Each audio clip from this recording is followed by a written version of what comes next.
నమస్తే, welcome to burning topic.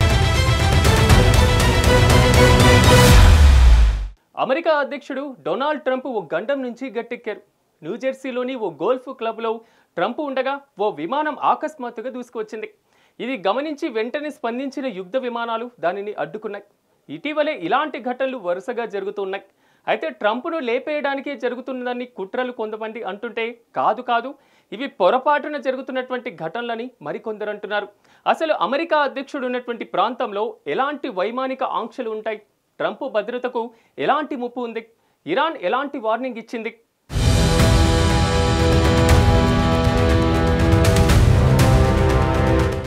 America అధ్యక్షుడు అంటేనే అత్యంత కట్టుదిట్టమైన భద్రత మధ్య ఉంటారు. ప్రపంచంలో అమెరికా అధ్యక్షుడికి ఉండే భద్రత మరెవరికి ఉండదంటే అతిశయోక్తి కాదు. అలాంటిది అమెరికా అధ్యక్షుడు ట్రంప్ త్రుటిలో ప్రాణాపాయం నుంచి తప్పించుకున్నారు.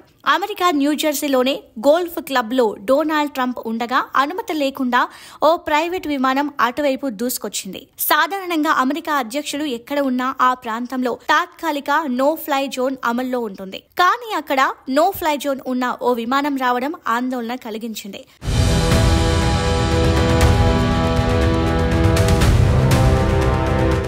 ఎటువంటి అనుమతి లేని విమానం నో ఫ్లై జోన్ లోకి చొరబడగానే యుద్ధ విమానాలు ఫ్లేర్లను వదిలి పైలట్ ను హెచ్చరించాయి. పైలట్ వెంటనే విమానాన్ని దారి మళ్లించి వేరే వైపు తీసుకెళ్లాడు.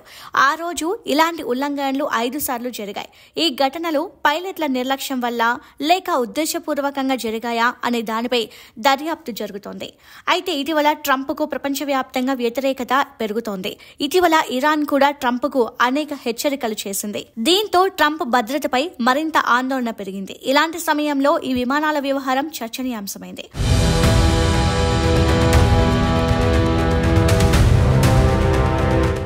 ఒక్క వారంలో ట్రంప్ గోల్ఫ్ క్లబ్ వద్ద 7 నో ఫ్లై జోన్ ఉల్లంఘనలు నమోదయ్యాయి. ఆధునిక రాడార్ వ్యవస్థలు, నైట్ విజన్ ట్రాకింగ్ ఉన్న కొందరు పైలట్లు నిబంధనలను అతిక్రమించడం ఆందోళన కలిగిస్తోంది.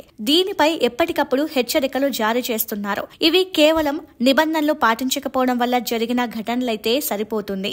కానీ కావాలని ఎవరైనా ట్రంప్ ను అటాక్ చేయడానికి వస్తే అప్పుడు పరిస్థితి ఏంటన్న ప్రశ్న కూడా వినిపిస్తోంది.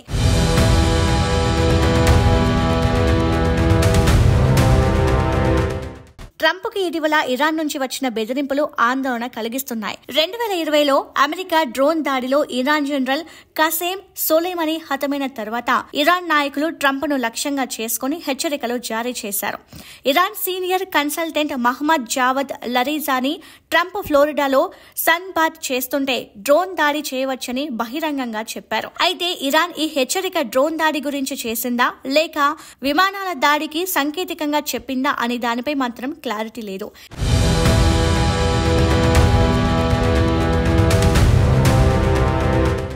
ఇరాన్ బెదిరింపులను ట్రంప్ తేలిగ్గా తీసుకున్నారు. తనకు సన్ బాత్ అలవాటు లేదని, ఇలాంటి హెచ్చరికలను సీరియస్ గా తీసుకోనని మీడియాతో చెప్పారు. అయినా అమెరికా నిఘా సంస్థలు ట్రంప్ భద్రతను మరింత కట్టుదిట్టం చేశాయి. ఇరాన్ నుంచి ట్రంప్ కు ముప్పు ఉందని అధికారులు ధృవీకరించారు. ట్రంప్ బృందం జనరల్ కమ్యూనికేషన్లు హ్యాక్ అయిన నివేదికలు సూచించాయి.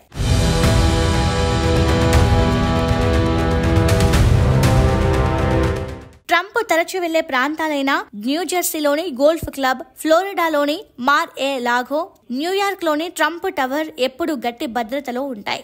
సీక్రెట్ సర్వీస్, రాడార్ వ్యవస్థలు, డ్రోన్ నిరోధక సాంకేతికతలు ఈ ప్రాంతాల్లో అమల్లో ఉన్నాయి. ట్రంప్ ఎక్కడున్నా నోరాడ్, FAA సమన్వయంతో గగనతల రక్షణ వ్యవస్థ పనిచేస్తోంది.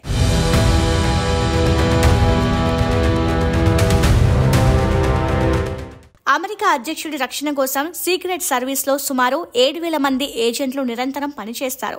అయితే ఎంత పనిచేసినా చిన్న లోపం అధ్యక్షుడి ప్రాణానికి ముప్పు తీసుకురావచ్చు. అందుకే భద్రతా బలగాలు నిరంతరం అప్రమత్తంగా ఉంటాయి. అయితే ఈ ఘటనలు, ఇరాన్ బెదిరింపులు ట్రంప్ రాజకీయ ఇమేజ్ పై, అమెరికా భద్రతా వ్యవస్థలపై ప్రభావం చూపాయి.